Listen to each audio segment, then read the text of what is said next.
Hey, everybody. Good evening. Will from Fairway Independent Mortgage here in Indianapolis with the first episode of Mortgage Minutes. What this whole program is designed to do is educate those up and coming first time home buyers all the way to the seasoned vets, and educate you a little bit about the real estate market, specific markets in the metro Indy area.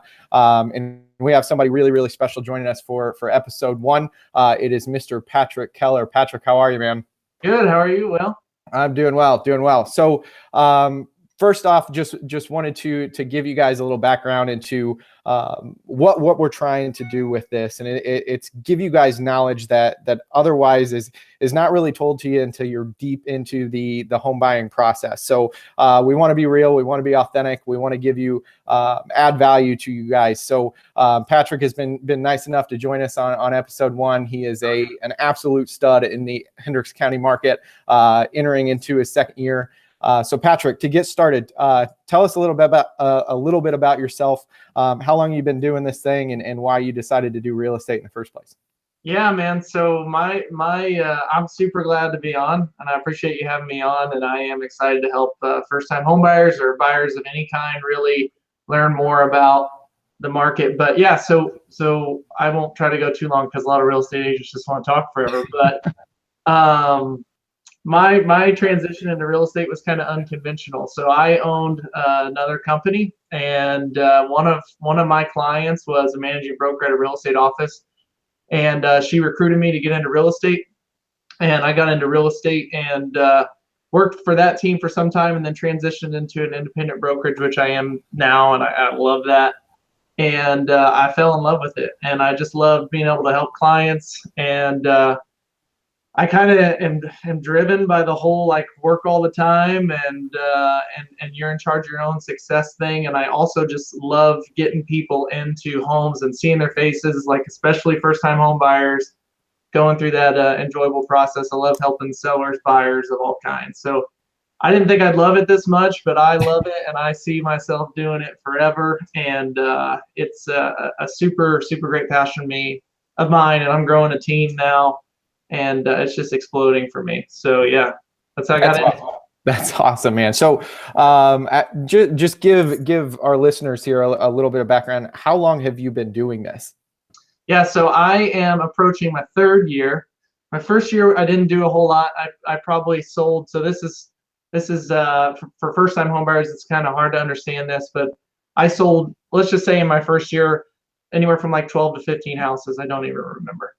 And then I really buckled down and started loving the profession, and I started working really hard at it. And in my second year, I sold 80 houses, and so I really doubled down, and I did a great job last year.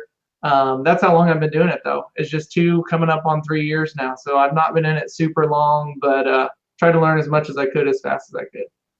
That's awesome. That is absolutely awesome. So the other thing that I really want to focus on is everybody can get caught up with agents that want to talk about how much they've done, volume, all that kind of stuff. For the average first time home buyer or whatever that is, they don't know what is good. You know what I mean? So talk to us a little bit about not so much volume, but it's what we want to focus on is making sure those clients are well taken care of. So what's kind of the first step, the first piece of advice that you give first time home buyers when they're looking to buy their first home? What's step one? Yeah, so step one is don't really listen to an agent if they're telling you that they did, $15-20 million in volume, because that really doesn't matter.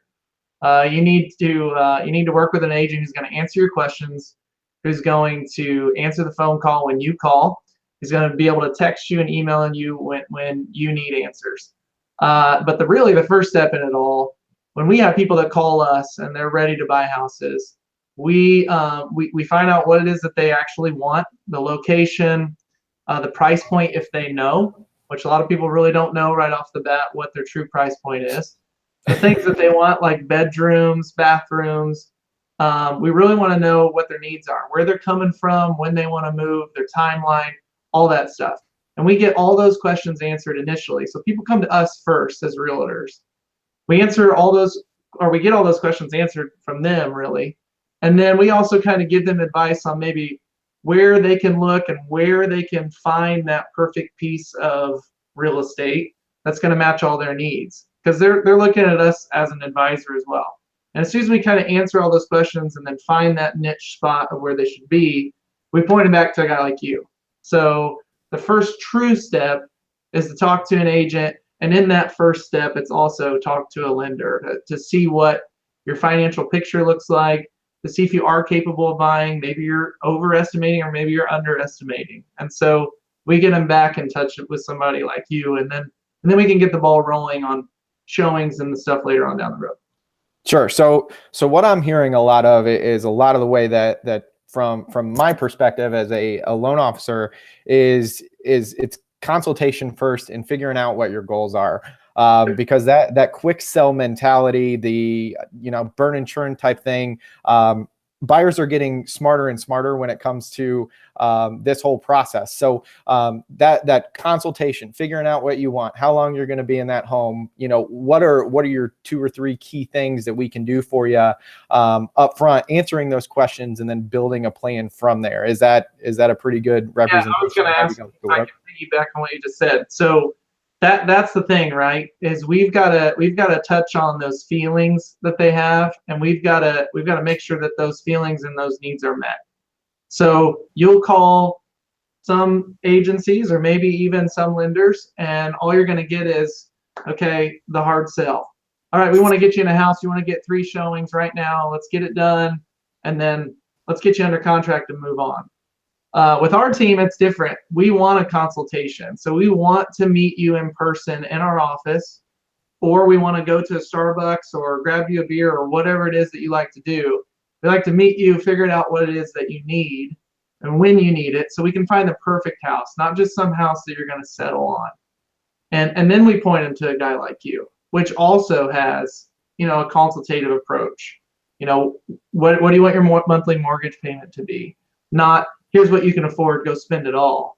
What's going to be really comfortable for you. So we need more people in this agent, or in this, what's the word I'm looking for, this business. Yeah. That are going to be more consultative instead of direct. And that's the approach that we try to take. I love it.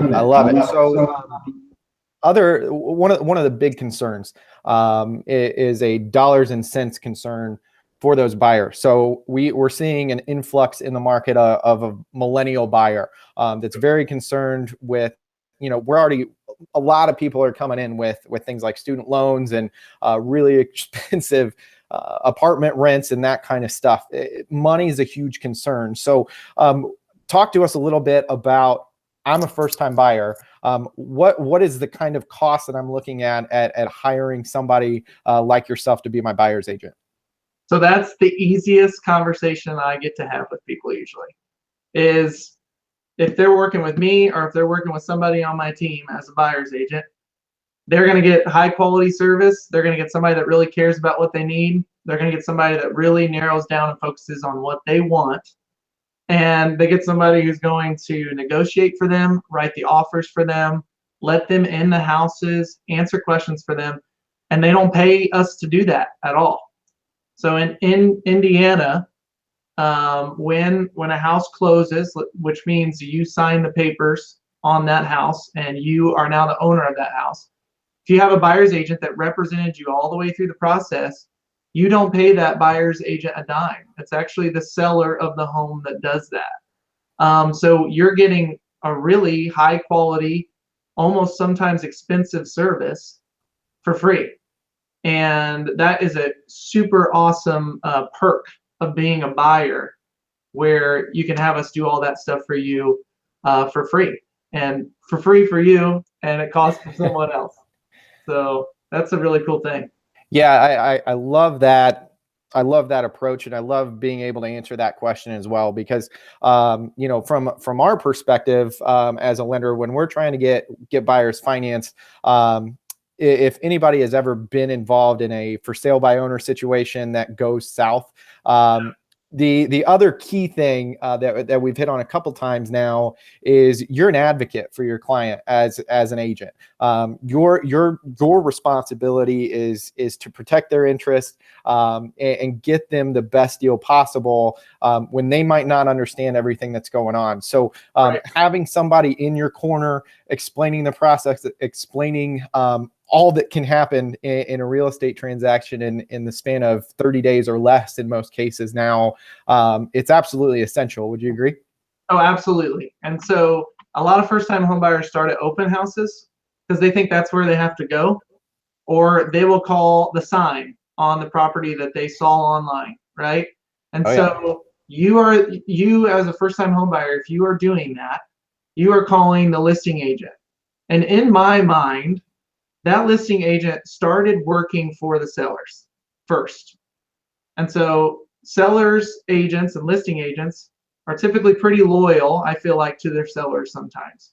And so it's always a good idea to hire a buyer's agent like us or anybody else that you feel like does a good job, because that buyer's agent is completely separated from those sellers and can do exactly what you just said, Will. Like negotiate a better price, get terms, not try to sell the house for list price because they know that the seller will net more, but try to sell it that is going to fit your needs. So a buyer's agent is going to work for you and only you, and it doesn't cost you anything, which is a really, really nice perk. Yeah, I mean, I related a lot to thinking about when we bought our first house last year. Having an agent there is so essential. I equate it a lot to going and buying your first car. Most teenage kids are not walking into that dealership without mom or dad or grandpa or somebody that they trust to help navigate that process. They're not going directly into somebody that wants a quick sale. You Yep. need somebody there that you trust. So having somebody like you or any buyer's agent, somebody to protect your interest is critical. So love the content, man. Really appreciate you coming on. Yeah. So last question here, what would you say, given the market, given your expertise, especially in the Hendricks County area and the metro area itself, what's the biggest reason that people should consider buying in today's market? Lots of reasons. So, although people are hearing in the news that interest rates are going up, historically interest rates are still super low. And so you can get in a home with an interest rate in, high threes, low fours, maybe fives as we're talking probably at this time. I don't know because it changes. That's still super low compared to what they were in the past. And so one, that's a great opportunity. Two, if you're a first-time home buyer and you've been paying rent for 5 years, you're potentially taking, let's say, 20, 30, 40, $50,000 that you've paid in rent over 3, 4, 5 years, and all of that money has went to someone that has no interest in you whatsoever, other than you made the money. So my big thing is I'm a dollars and cents guy for my clients. So I want my clients to get the best terms, but I also want my clients to be financially free. I want them to have financial wellness in the future. So if they get into a property and they own that property, they start building equity, and equity is basically just worth of that property. That property is going to grow in worth over time. Typically markets grow upwards. So your property is going to appreciate in value. And then also you're going to owe less and less as you pay off the mortgage. And then when you sell that home, you're going to potentially make a profit on it, and at least most likely not lose money on it. So that's my big thing, is not throwing away money in rent. Interest rates are low.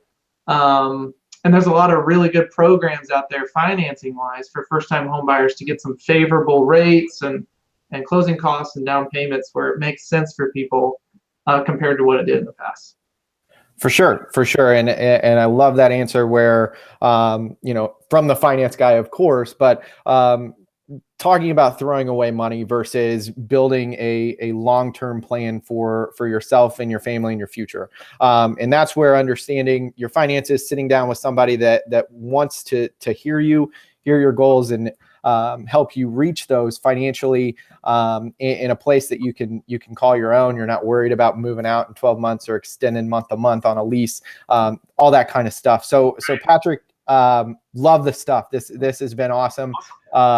And obviously, anybody looking in the Plainfield, greater Hendricks County, greater Indy market, Patrick is all over the place. He's great for you.